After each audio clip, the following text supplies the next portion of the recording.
작년 여름 한국형 핵추진 잠수함에 들어갈 스마트 원자로 기술을 국내 연구진을 통해 확보했다는 소식을 전해드린 적이 있었는데요. 그런데 한국은 여기서 더 나아가 전 세계 어떤 나라도 실용화하지 못했던 4세대 원자로를 개발하는 것으로 알려져 있습니다. 현재 실용화 단계까지 개발이 진척되면서 세계 관심이 한국에 집중되고 있습니다. 그도 그럴 것이 한국이 개발하고 있는 새 원자로는 국제원자력협약과는 무관한 원료를 사용하기 때문에 무엇보다 한국의 의지대로 사용할 수 있습니다. 또한 연료봉 교체 주기도 40년으로 한 번 장착하면 잠수함을 폐기할 때까지 운용할 수 있어 한국의 원자력 추진무기 체계의 새로운 희망으로 떠오르고 있습니다. 오늘은 그 누구도 가지 못했던 한국이 개발하고 있는 새로운 개념의 4세대 원자로에 대해 알아보겠습니다.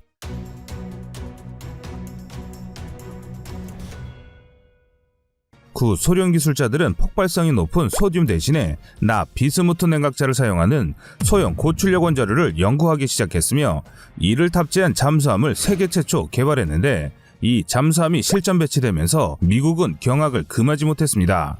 경이적인 속도를 자랑하는 잠수함은 바로 알파급 잠수함이었습니다. 알파급 잠수함을 위해 개발된 OK550과 BM450A 원자로는 4세대 원자로와 같은 고속 증식로 기술은 없었지만 그 대신에 냉각제를 123대 온도에서 녹는 납 비스무트로 교체 열전단 효율을 극대화했기 때문에 가능한 일이었습니다.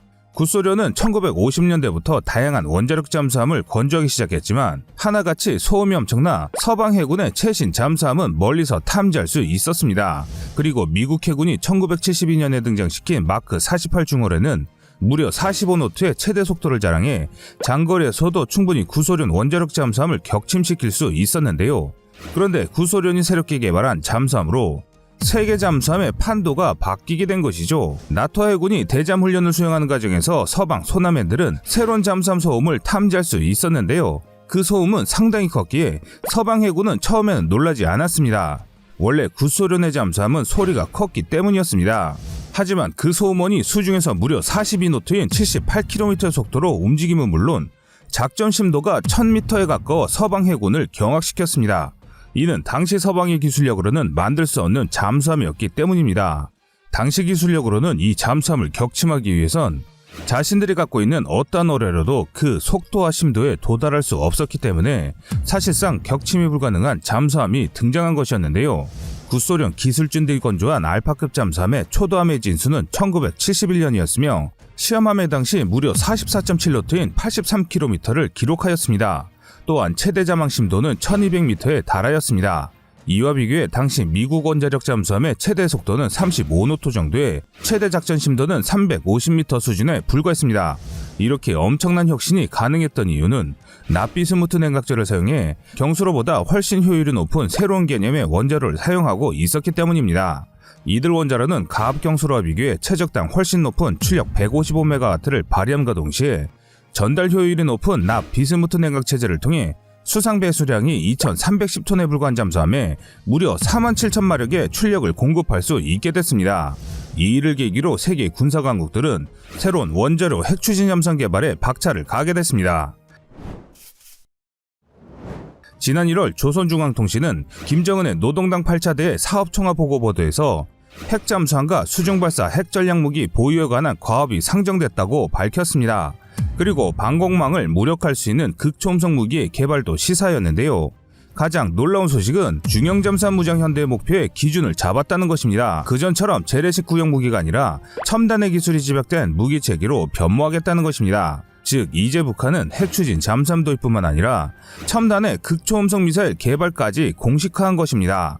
이런 북한의 움직임은 당연히 한국에게는 위협으로 다가오기 마련입니다. 그래서 한국의 발걸음이 더욱 바빠지기 시작했습니다. 현재 상세 설계가 진행 중인 장보고 3급 배치 2형의 뒤를 이어 국방부는 이어서 건조될 장보고 3급 배치 4명의 원자력 추진장치 장착을 검토하는 것으로 알려져 있습니다. 이는 2020년 8월에 발표한 2021-2025 국방중기 계획을 통해 나와 있는데요. 다만 여기서 핵이란 표현은 공식 문서상에 없었지만 4,000톤급 장보고 3 후기형에 대한 원자력 추진 체계 도입을 검토하고 있음을 인정하였습니다. 노무현 정부 시절 이른바 362 사업이란 명칭으로 추진했다가 중단되었던 원자력 추진 잠수함 개발이 16년이 지나 문재인 정부에 들어서 다시 살아난 것입니다. 과거 국방과학연구소와 한국원자력연구소에서 이미 잠수함용 원자로 설계를 완성한 바 있기 때문에 정치적으로 사업이 결정되면 5년 안에 실용 개발이 가능하다는 내용은 이미 많은 매체를 통해 소개됐는데요. 그래서 준비했습니다. 오늘 거리튜브는 다른 매체에서 알려주지 않는 한국이 개발하는 잠수함용 차세대 원자로에 대해서 알아보겠습니다. 현재 한국의 잠수함 건조 능력과 운용 능력은 세계 정상급 수준입니다. 지난 영상에서 한국의 잠수함 운용 능력에 대해 소개해드린 것과 같이 이미 한국은 잠수함 강국입니다. 또한 이번에 취역한 도산 안청함의 우수한 성능도 입증됐으며 곧 실전 배치될 핵추진 잠수함의 전체 설계 기술도 확보된 상태입니다. 일각에서 한미 원자력 협정이 인정한 농축도 20% 미만의 우라늄을 사용하면 되긴 하지만 이렇게 된다면 7에서 10년마다 핵연료를 교체한다는 점 때문에 한국형 원자력 추진 잠수함 개발에 발목을 잡고 있는 상황입니다. 핵연료 교환 작업은 많은 비용이 소요되면 물론 무엇보다 자주 핵연료를 교체할 경우 막대한 핵 폐기물이 발생하기 때문에 이를 재처리하는 것이 보통 문제가 아닙니다. 더욱이 국내에서 설계된 원자로는 가압경수로용 방식인데 부피가 상당합니다. 이뿐만 아니라 교체 작업도 쉬운 일이 아닙니다. 보통 잠수함의 원자로를 교체한다고 하면 잠수함을 종방향으로 잘라 작업을 시행해야 합니다. 즉 반으로 갈라야 하고 이렇게 된다면 잠수함을 사용 못하게 된다는 것입니다. 아직까지 장보고3 배치 3형의 건조 계획은 세대로 알려져 있는데 이렇게 된다면 전력 손실은 불을 보듯 뻔합니다.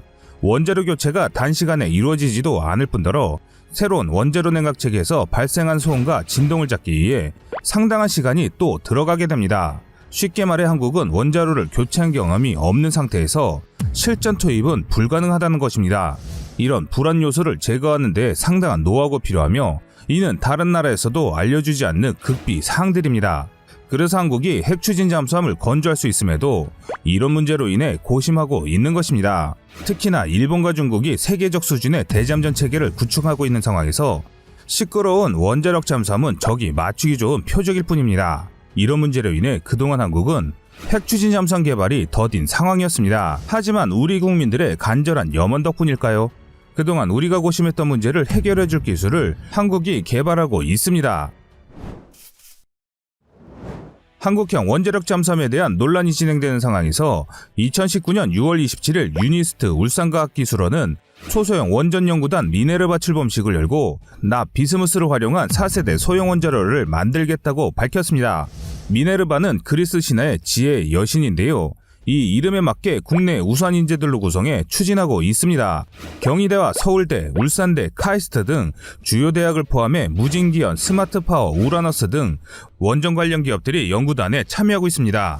유니스트 주도하에 개발 중인 한국형 4세대 납 비스무트 원자로의 크기와 형상을 보면 오른쪽의 인체 크기와 비교해봤을 때 이 원자로가 얼마나 소형인지 알 수 있습니다. 국내에서 개발한 4세대 원자로는 지름 1.7m, 길이 6m에 불과해 OPR 1000 등의 상용 원자로와 비교해 부피가 500분의 1에 불과합니다. 또한 발전 출력은 200MW급이며 무엇보다 고속 증식로 기술을 사용해 연료 수명이 40년이나 되기 때문에 한번 탑재되면 배가 퇴역할 때까지 원자로나 핵연료를 교체할 필요가 없다는 것이 가장 큰 장점입니다. 연구진들은 신형 원자로 2기를 먼저 쇠빙선 크기 배에 집어넣을 계획임을 발표했으며 운용된 지 40년이 지난 원자로는 표준형 방사능 보관 케이스에 넣고 중저준위 처리 시설로 옮기고 폐쇄시키면 충분하다는 연구 결과가 나왔기 때문에 환경오염도 문제가 되지 않습니다.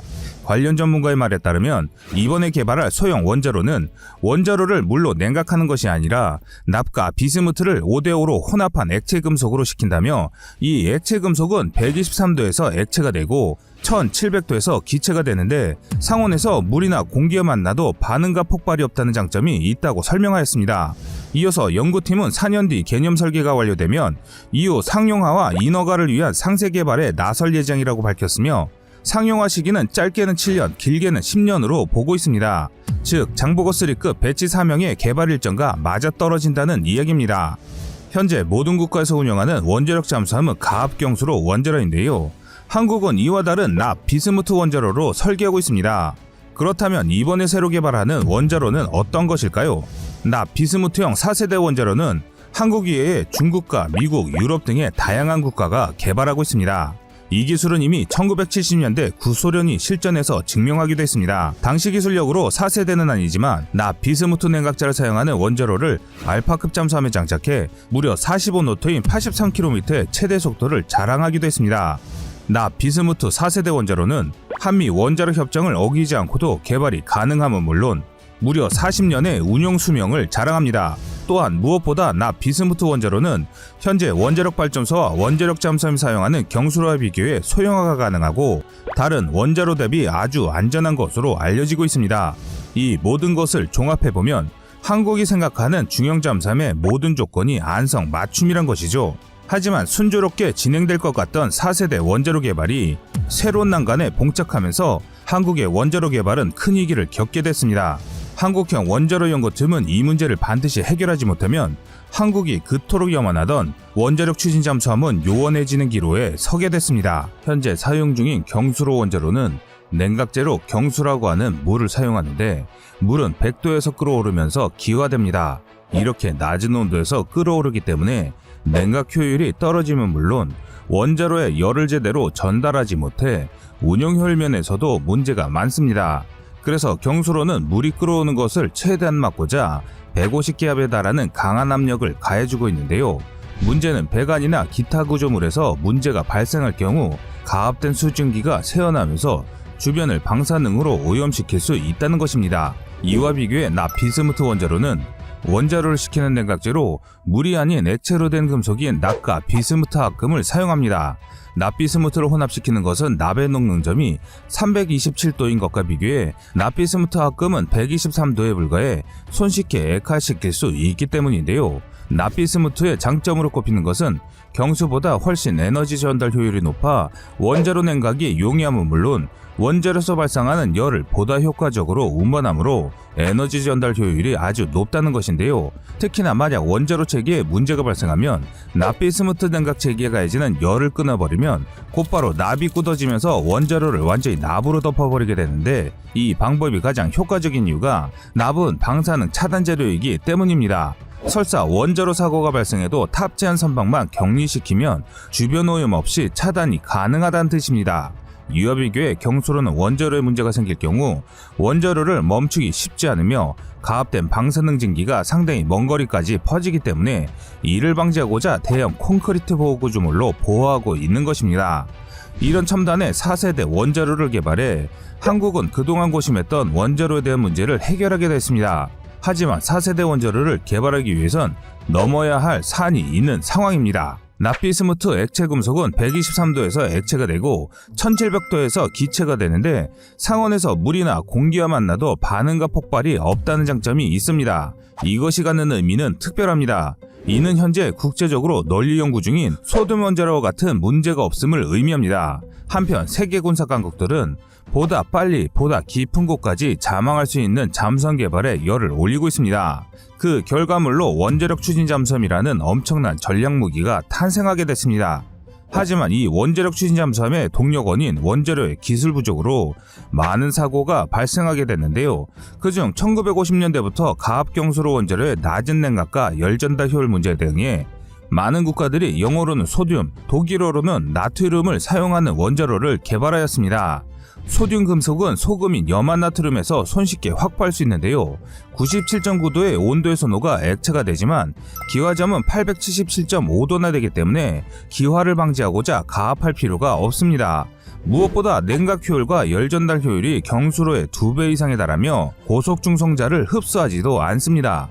미국 해군은 1950년대 최초의 원자력 잠수함인 SSN-571 노틸러스함에 가압 경수로 원자로를 탑재하였고 이어서 건조된 두 번째 원자력 잠수함인 SSN-575 시울프함에는 열 전달 효율을 높인 소듐을 냉각제로 사용했지만 곧바로 심각한 문제가 발생했는데요. 소듐은 물이나 수분과 접촉하면 대폭발을 일으키기 때문에 배관 체계 관리가 아주 어려운 실정이었습니다. 그리고 실제 시울프에서 소듐 노출 사고가 발생함에 따라 미국 해군은 시울프함을 절개해 소듐 원자로 체계를 제거하고 여기에 노틸러스와 동일한 경수로 원자로를 다시 장착하였습니다. 이런 문제점을 개선하고자 현재까지 개발에 개발을 더한 4세대 고속 증식로가 개발됐습니다. 우리 한국이 개발하고 있는 원자로는 최신의 4세대 원자로 장착을 목표로 개발하고 있는 상황인데, 이것을 가능하게 하는 주요 핵심 기술 중 하나가 4세대 고속증식로 개발입니다. 그렇다면 우리 장보고3 배치 사명에 들어가는 4세대 고속증식로란 무엇일까요? 우선 4세대 납 비스무트 원자로가 40년 운용 수명을 갖는 이유는 바로 고속증식로 기술을 사용하기 때문으로 알려져 있습니다. 현재 미국과 영국의 최신 잠수함에 탑재된 경수로는 농축률이 90%에 달하는 우라늄 235를 사용해 약 30년이 넘는 운용 수명을 자랑하는데, 4세대 고속증식로는 우라늄 235를 사용하지 않고도 동등한 운용 수명을 가질 수 있습니다. 이는 무기계의 혁신을 뜻하는 기술입니다. 즉 한국은 한미 원자력 협정과는 상관없이 독자적으로 원자로를 개발할 수 있다는 것입니다. 만약 이것이 실현 가능하면 한국이 추진하고 있는 경항모를 비롯해 핵 추진 가능한 모든 무기 체계에 탑재가 가능해지며 한국의 군사력은 이전과 비교할 수 없을 정도로 강력해지는 것을 의미합니다. 고속증식로는 1958년 구소련 과학자가 핵무기 확산을 위해 원자로에 폐연료를 다시 태울 수 있는 방안으로 제시한 모델입니다. 하지만 당시만 해도 우라늄 자원이 풍부했고 원자로 폐연료 처리 문제도 심각하지 않아 진지하게 고려하지 않았던 기술입니다. 하지만 경수로 원자로 등에서 발생한 핵 폐기물 처리 문제가 심각해지고 환경오염 문제로 우라늄 235 수급이 점차로 어려워지자 1970년대부터 구소련, 미국, 프랑스, 일본 등지에서 고속증식로 연구를 시작했는데요. 고속증식로를 설명하기 위해선 골치 아픈 몇 가지 물리학적 설명이 필요합니다. 먼저 현재 운용 중인 원자력 잠수함은 예외 없이 100% 가압 경수로를 사용하고 있으며 그 연료가 바로 우라늄 235입니다. 자연 상태의 우라늄 강석은 평균적으로 우라늄 238이 99.3%, 우라늄 235가 0.5%, 우라늄 234는 극미량으로 구성되어 있습니다. 이들 중에 원자폭탄이나 원자로에서 사용되는 것이 바로 연쇄 반응을 일으키는 우라늄 235입니다. 보통 3세대 가압경수로에 이어서 개발된 4세대 고속증식로는 값비싼 우라늄 235를 사용하지 않고 자연적으로 은한 우라늄 238을 80%를 사용하며 방사능 폐기물인 플루토늄 239 원료 20% 정도를 섞은 혼합연료를 사용하는데, 여기서 플루토늄 239는 자연적으로는 존재하지 않으며 원자로 발전 과정에서 우라늄 235가 연쇄 반응을 일으키면서 방출한 중성자가 우라늄 238과 충돌해 플루토늄 239로 전환되면서 만들어진 결과물인데요. 즉 플루토늄 239는 원자력 발전 과정의 폐기물인 것입니다. 이 말을 쉽게 설명하자면 한국이 운영하고 있는 원자력 발전소만 있으면 주연료인 우라늄을 끊임없이 공급받을 수 있다는 것입니다. 즉 다른 나라 눈치 보지 않고 한국의 의지대로 무기 체계를 가동할 수 있다는 것이죠. 그러기 위해서 필요한 것이 4세대 고속증식로입니다.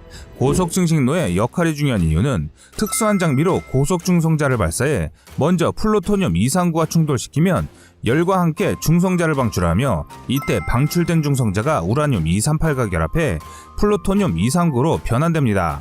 이렇게 해서 약 80%를 차지하는 우라늄 238이 핵 분열을 일으키는 플루토늄 239 핵연료로 전환되면서 계속 증식하므로 고속중성자를 사용해 증식한다는 의미를 함축해 고속증식로라고 호칭하는데요. 이 증식로를 시키는 것이 가압경수로와 소등 같은 금속이나 납, 비스무트합금, 기체, 냉각 방식을 주로 사용하고 있습니다. 고속증식로의 경우 프랑스의 주도하에 이탈리아, 독일 등이 참여해 1985년에 전기 출력 1240MW의 슈퍼피닉스 고속증식로를 완성시켜 1986년 말에는 100% 출력 운전에 성공하였습니다. 그리고 일본도 몬주로로 호칭되는 고속증식로를 1986년에 착공해 1994년에 가동을 개시했는데요. 반면 국내에서 개발을 시작한 40년 수명의 4세대 납 비스무트 원자로도 바로 고속증식로 기술을 사용하며 납 비스무트 냉각자를 사용한 이유가 고속중성자를 방해하지 않기 위함입니다. 여기까지가 한국이 개발하고 있는 통칭 4세대 원자로의 기술적인 내용입니다. 그럼 이 내용을 접하신 분들은 또 이런 생각을 하실 수 있을 텐데요. 이렇게 우수한 기술인데 왜 미국이나 러시아 등 원자력 선진국들이 지금까지 이 기술을 개발하지 않고 있었을까 하는 건데요. 답은 개발 과정에 수많은 문제가 있었다는 것입니다. 납비스무트 합금은 123도부터 녹기 시작하는데 이는 다른 의미로 항시 125도 이상을 유지하지 못하면 점차 고체로 경화되면서 부피가 커져 원자로의 냉각용 파이프가 동파될 수 있습니다. 실제로 구소련의 알파급 초도함이 K377은 1971년에 진수된 이후 각종 테스트를 수행하던 도중인 1974년에 원자로 배관동파 사고로 조기 퇴역할 수밖에 없었습니다.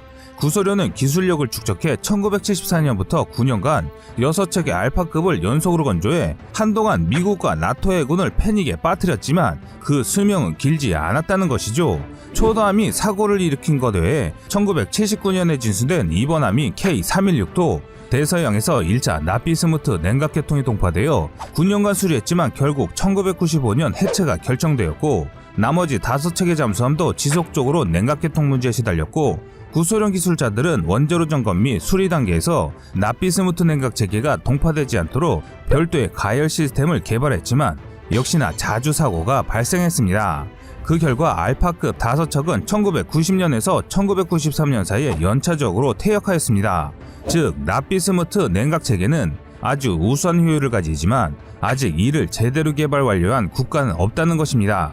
그럼 한국은 왜 이렇게 개발하기 어려운 한국형 나피스무트 원자로를 개발할까 하는 의문과 함께, 과연 한국은 무슨 수로 부식 문제와 냉각 건너 동파 문제를 해결할 것인가 라는 것이죠. 솔직히 한국이 원자로 기술이 세계 정상급이긴 하지만 잠수함 원자로는 개발 양산한 적 없는 어린아이 걸음마 수준인 것은 사실입니다. 그런데 여기서 한국인만 생각할 수 있는 새로운 기지를 발휘하면서 그동안 문제가 됐던 나피스무트 원자로 문제점을 해결하면서 새로운 개념의 원자로가 추진되고 있습니다. 많은 군사선진국들이 실패했지만 오직 한국만의 창의적인 기술로 불가능을 가능하게 만든 것인데요. 이 사건을 계기로 이제 한국은 타국의 눈치를 보지 않아도 되며 원자력 관련 어떠한 국제협약에도 위배되지 않는 새로운 개념의 원자로를 개발하게 된 것입니다. 이로써 한국은 또다시 세계의 관심과 주목을 받고 있는 상황입니다. 현재 한국이 개발하고 있는 한국형 원자로는 한번 조립되면 40년 수명주기 동안 나피스무트 냉각 체계가 멈추지 않고 지속적으로 가동될 수 있는 모델로 개발하고 있습니다. 쉽게 말해 껐다 켰다를 반복하는 것이 아니라 한번 가동을 시작하면 40년 동안 멈추지 않는 원자로이기 때문에 원자로가 식어서 동파되는 일을 미연에 방지한다는 계획입니다. 그런데 이렇게 되면 원자로 체계와 소재 신뢰성을 비롯해 소재 수명이 높아야 하는데요. 특히나 나피스무트 액체는 강철과 스테인리스 합금 등에 대해 높은 부식성을 가지므로 현재 국내에서는 나피스무트에 견딜 수 있는 내식성 재료와 코팅 기술 등을 개발하고 있는 상황입니다. 다행히 한국은 성질이 비슷한 소듐 냉각형 고속증식로를 연구하면서 상당한 기술력을 축적한 상태인데요. 이로써 한국은 세계에서 유례가 없는 4세대 원자로 개발이라는 꿈을 현실로 만들고 있습니다. 한국형 원자로 특징은 기존 다른 나라들이 많이 사용하는 우라늄 235를 사용하지 않는 것이 가장 큰 장점입니다. 이는 시사하는 바가 큽니다. 원료 수급부터 독자 제조까지 타국가에 간섭 없이 할 수 있기 때문입니다. 과거 군사강국들도 우리와 같은 시도를 했던 것은 사실입니다. 하지만 작은 차이 하나로 그들은 개발하지 못하는 것과 달리 한국은 개발 완료 초일기에 들어선 상황인데요.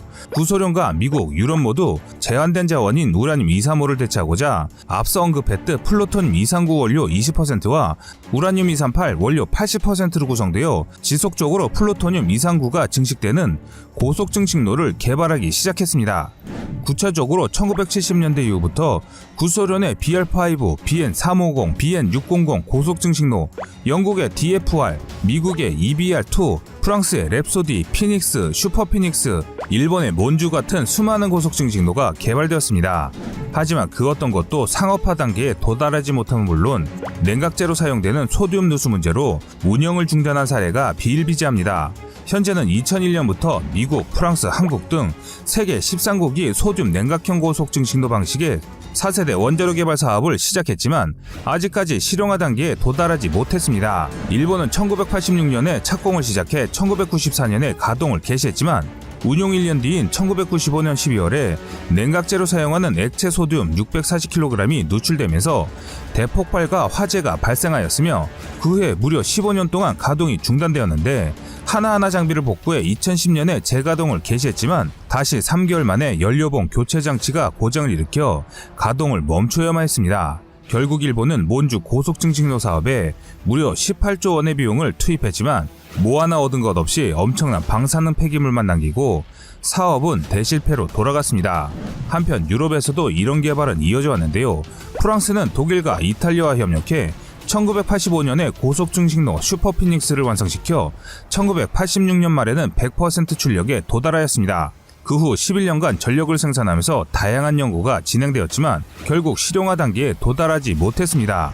그 이유는 슈퍼피닉스와 그 원형 모델인 피닉스를 가동시키는 동안 원자로 노심의 연쇄 반응 이상이 4회 이상 발생했지만 그 원인을 해명하지 못하였기 때문입니다. 또한 1985년에는 냉각제로 사용되는 소듐 냉각로 배관이 파손되면서 화재가 발생했는데요. 이 사건으로 원자로 개발은 중지됐습니다. 이처럼 효율뿐만 아니라 모든 수치상 자료가 뛰어남에도 불구하고 소듐 냉각로의 가장 골치 아픈 것은 관리가 어렵다는 것입니다. 일반 가학 경수로는 손쉽게 연료 교체와 원자로 접근이 가능한 것과 비교해 고속중식로는 연료를 빼고 소듐 냉각제를 모두 배출해야만 원자로에 접근할 수 있어 한 번 운영이 중단되면 수년간 운영을 중단할 수밖에 없습니다. 그 과정에서 원자로 내부에 공기와 수증기가 침입하면 냉각제로 사용되는 소듐과 반응에 폭발이 일어난다는 문제였습니다. 하지만 한국은 현재 4세대 납 비스무트 원자로가 4년 뒤 개념 설계가 완료되면 이후 상용화와 인허가를 위한 상세 개발에 나설 예정이라고 밝혔는데요. 상용화 시기는 짧게는 7년에서 길게는 10년으로 보고 있습니다. 또한 개발된 시제품이 우수한 성능을 발휘하면 군사용 원자로로 개발을 진행해 절대적인 안정성 테스트가 완료되면 우리가 그토록 원하는 핵 잠수함이나 핵 항공모함에 탑재 가능해집니다. 하지만 군사용 장비는 무엇보다도 완벽한 신뢰성을 요구하기 때문에 쇠빙선 같은 실잠정에 탑재해 운용하고 테스트가 마무리되면 한국 잠수함에 탑재될 계획입니다. 대한민국 정부가 원자력 잠수함 건조를 결정하고 그 시기가 2030년쯤이라고 언급한 것도 이 때문이라 할 수 있습니다. 현재 한국은 여러가지 대안을 통해 한국의 군사력을 증강시키려 하고 있습니다. 만약 4세대 비스무트 납 원자로 개발이 실패하더라도 한국은 이와는 별개로 다른 두 가지의 대안을 추진하고 있는 것으로 알려져 있는데요. 첫 번째로 이미 한국은 국내 기술력으로 개발한 소형 모듈형 원자로인 스마트 원자로 기술을 확보하고 있는 상황입니다. 하지만 이렇게 되면 짧은 교체 주기와 주원료인 우라늄 확보에 대한 문제가 제기됩니다. 반면 장점으로는 현재 개발되어 있는 기술들이기 때문에 빠른 시일 안에 핵잠수함 건조가 가능하다는 장점이 있습니다. 또 다른 방법으로 제시된 것은 타국의 핵추진 잠수함을 도입하는 것입니다. 한국은 세계 7위 수준의 원자력 기술 보유국입니다. 한국이 마음만 먹으면 사실 원자력 잠수함용 원자로 개발이 큰 문제는 아니지만 그럼에도 이것을 권고하지 않는 전문가들이 많은 실정입니다. 미국과 함께 서방 최고의 원자력 기술을 가진 프랑스마저도 잠수함용 원자로를 개발하면서 사고를 겪었으며 잠수함용 원자로는 개발해도 해외 수출이 거의 불가능한 모델이기 때문입니다. 또한 잠수함용 가학경수로는 원자로 냉각 체계에서 발생하는 소음을 제거하는 데 상당한 노하우가 필요한데 더욱이 주변국인 일본과 중국이 세계적 수준의 대잠전 체계를 가지고 있기 때문에 이렇게 시끄러운 잠수함은 건조할 필요성이 없기 때문인데요. 프랑스 시프랑급에 사용되는 원자력 모듈은 길이 9.5m, 폭 8m, 높이 7.5m, 중량 180톤급이며 구획 전체가 방사능 누출 방지와 사고 시 손상 방지를 위한 모듈 상태로 조선소에 공급됩니다. 또한 원자력 모듈에 탑재되는 원자로는 르 트리옹판급 전략 원자력 잠수함과 샤를 드고급 원자력 항공모함이 채택한 K-15 원자로의 변형으로 알려져 있는데 이 원자로의 출력은 잠수함 규모에 맞춰 150MW급에서 50MW급으로 낮추고 전체 동력 발전 계통도 그에 맞춰 소형화시킬 수 있습니다. 다시 말해 시프랑급을 위해 신형 원자로를 개발하는 대신에 기존 원자로를 일부 개량해 채택하는 방식으로 신규 원자로 개발에 따른 비용과 안정성 검증에 부담을 줄인 것이라 할 수 있습니다. 또 다른 장점으로 K-15는 프랑스 전력공사에서 제작하는 발전용 원자로의 연료봉을 사용할 수 있도록 설계되었습니다. 연료봉의 수명은 루비급 공격 원자력 잠수함에 사용되는 K-48 원자로보다 월등히 긴 10년이지만 일반적인 잠수함 30년 수명 주기년을 감안하면 건조 후 적어도 2차례는 연료봉 교환을 진행해야 합니다. 하지만 민간용 핵연료 사용이 가능하기 때문에 각종 제약 조건에 대해서는 타 잠수함 대비 자유로운 것은 사실입니다. 현재 시프랑급 잠수함에 사용 중인 K-15 원자로의 우라늄 235의 농축률은 7.5%가량으로 약 93%의 농축률을 자랑하는 미국이나 영국의 신형 잠수함용 원자로와 비교해 농축률이 떨어집니다. 이는 장점이자 단점으로 작용할 수 있는데요. 미국이나 영국이 사용하는 그야말로 핵무기급 고농축 연료봉은 건조 퇴역 시기까지 약 35년 동안 연료봉을 교체할 필요가 없습니다. 고농축 연료봉이 보장하는 긴 수명은 분명 장점이지만 이를 위해서는 별도의 고농축 연료봉 생산 체계를 갖추고 전용 원자로도 설계해야 한다는 단점이 있습니다. 즉 우리가 생각한 비용에 의해 추가적인 예산이 들어간다는 것이죠. 이와 비교해 프랑스 K15 원자로는 표준화된 상용 연료봉을 사용하므로 획득과 유지 비용이 상대적으로 저렴합니다. 또한 C프랑급은 새로운 하이브리드 추진 체계를 장착했는데요. 세 대의 소형 증기 터빈이 탑재되는데 두 대는 10MW급의 전기 발전기와 연결해 전력 발전용으로 사용하고 남은 한 대는 추진 측과 직결하는 직접 구동용으로 사용하는 방식입니다. 이 새로운 추진 체계는 15에서 20노트 혹은 그 이하의 저속에서는 전기 모터를 사용하는 전기 추진 방식을 사용하지만 20노트 이상의 고속에서는 세 번째 증기 터빈이 구동 측과 기계적으로 연결되어 25노트 이상의 최고 속도를 낼 수 있습니다. 즉 저속에서는 전기 추진 방식을, 고속에서는 기계적인 보조 동력을 받는 형태인데 이쪽이 단일형 대출력 추진 모터나 대형 증기 터빈을 개발하는 것보다 개발비나 운용 신뢰성 면에서 훨씬 유리합니다. 한국은 현재 도산 난창워크 건조 사업 성공으로 인해 세계적 수준의 잠수함 선체 설계 기술과 소나 시스템 개발 기술을 가지게 되었습니다. 하지만 원자력 잠수함의 핵심인 원자로와 후방 추진 시스템은 한 번도 제대로 개발한 적이 없어 상당한 시행착오는 물론 단번에 세계적 수준의 신뢰도나 정숙성에 도달하지 못할 가능성은 높은 것이 사실입니다. 일각에서는 원자력 잠수함용 원자로나 추진 체계는 소요량이 크게 제한되는 데다 해외 수출도 거의 불가능한 품목이기 때문에 굳이 국산할 필요성이 없다고 주장합니다. 그래서 프랑스와 협력해 C프랑급의 원자로와 함께 신뢰성과 정숙성이 증명된 추진 시스템 전체를 도입하는 것이 합리적이라고 주장합니다. 프랑스 역시 제한된 잠수함 건조 척수로 인해 잠수함용 원자로 체계나 기타 추진 체계 유지 관리에 상당한 어려움을 겪고 있는 상황에서 한국이 자신들의 잠수함을 도입한다고 하면 절대 건조 척수를 늘릴 수 있는 한국 수출을 크게 반길 수밖에 없는 상황입니다. 그래서 원자로 기술에 대한 협상만 잘한다면 선진화된 기술을 습득할 수 있다고 합니다. 이렇듯 한국은 다양한 방안을 모색하고 있는 가운데 최선이 아니면 차선의 방법까지 구상한 상황인데요. 가능하면 한국이 개발하는 4세대 원자로가 성공적으로 개발되어 타국의 눈치를 안 보는 한국형 전략무기가 개발됐으면 하는 소망입니다. 한국의 원자력 기술력은 이미 세계가 인정한 수준입니다. 하지만 잠수함 원자로 개발은 처음인 상황이기 때문에 많은 어려움이 예상됩니다.